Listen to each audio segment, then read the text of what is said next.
إن في ذلك لذكرى لمن كان له قلب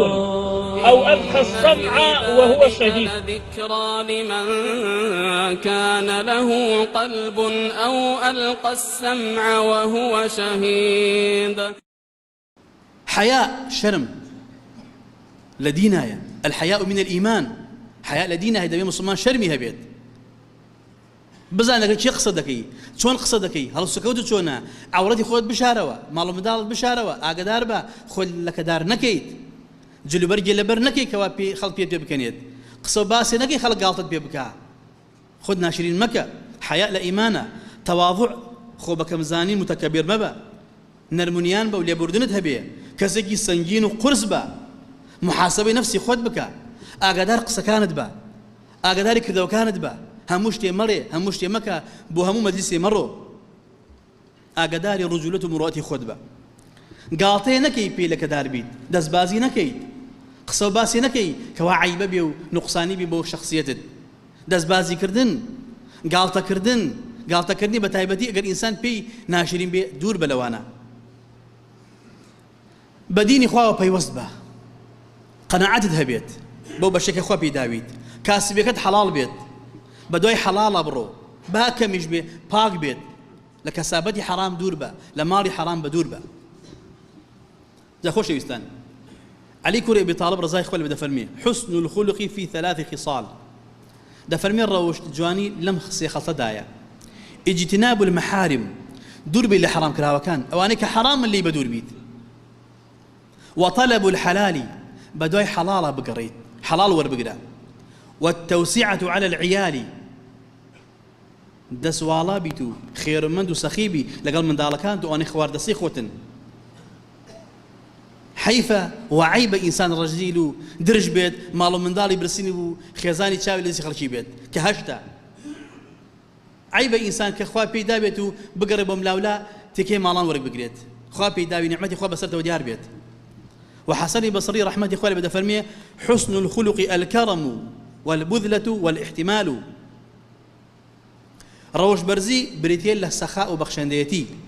بريتيل لو كسيكي بيت كوا لسوالا بيت لخير وشاكدا خود لبناوي خوار رب العالمين خير ومند بيت وتحملي آزار بك تحملنا راحة كان بك هل متشو قش خلقا صبر اللي بردين هبيت ودا فرمي ديسان حسن الخلق بسط الوجه وبذل الندى وكف الأذى روش برزي اويا روغا شاو بيت بتايبتي كسيكوات ديتا مال دولات وميوانتا شون قديم ديان قد رد قنن بي وبا نانا جوبي مهم خيراتين دقرن بي اسلوب الجوان بيت لفرمي رد كراوة بيت بخشن دبا وكف الأذى دور بالآزار داني خلقي دس بكشينوا زبان بكشينوا آزار خلقي نديد والله أمر مسلمان بدس مسلمان وهلاكا مع الأسف بو أي أهم آيات وحديث يعني شي توي أهلي مزقود أهم حديثي بس يعني شي مسلمان لغا مسلمان آزار مسلمان أدات بأسلوب ناشريني بهالسكودي قبيحي بقصي باش بلي ناشريني بأسلوبي وشكي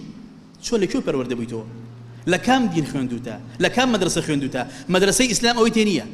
قرآنك إخوة أو تينية كتو ديكيد حديث رسول إخوة تينية صلى الله عليه وسلم بلان أمي كتو ديكيد بحساب مسلمان وأهلي مزقودي كومر أفعال قبيحة هي شيطاني ونفساني تيكل دين الكردوا حياة خود مبو سمعين إسلام ناشرين مكة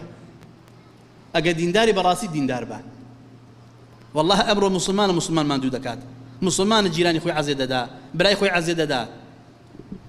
خوي مقليل كافران لكن كافران لو قورتين يعني مشركن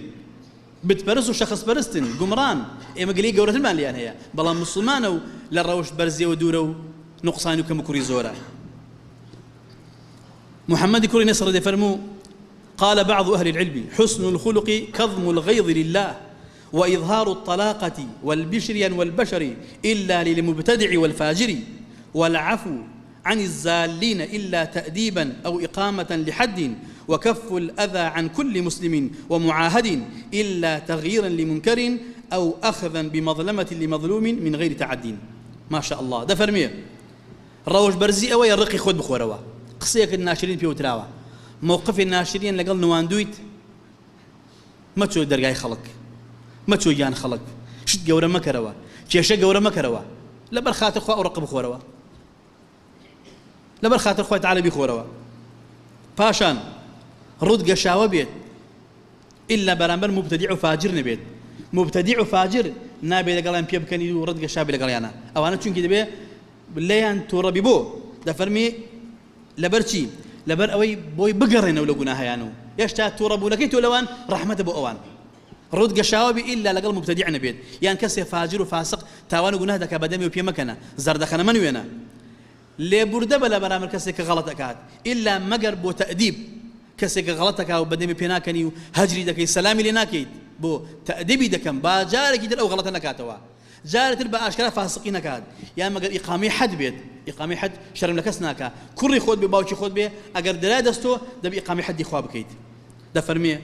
آزار هيس مسلمان مدى آزار معاهدش مدى معاهد أو كسي كافرة بأمان ديت ولاتوا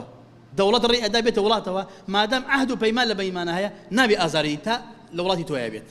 لجير ذمي تويا بيت أو عهد إسلامه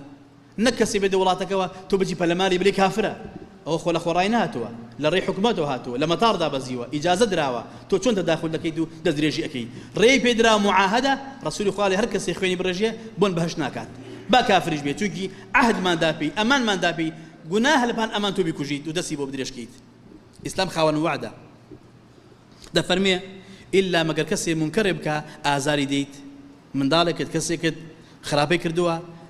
تمي خواري أكيد بوي غلطنا كاتا وين قلنا بارنيد يعني كسي ظلمي لكراوا أشيل لما مظلومك أديت الحقاقي لي ولا قريته وتعداناكي بس حق بو مظلوم ولا أقري الله ظالم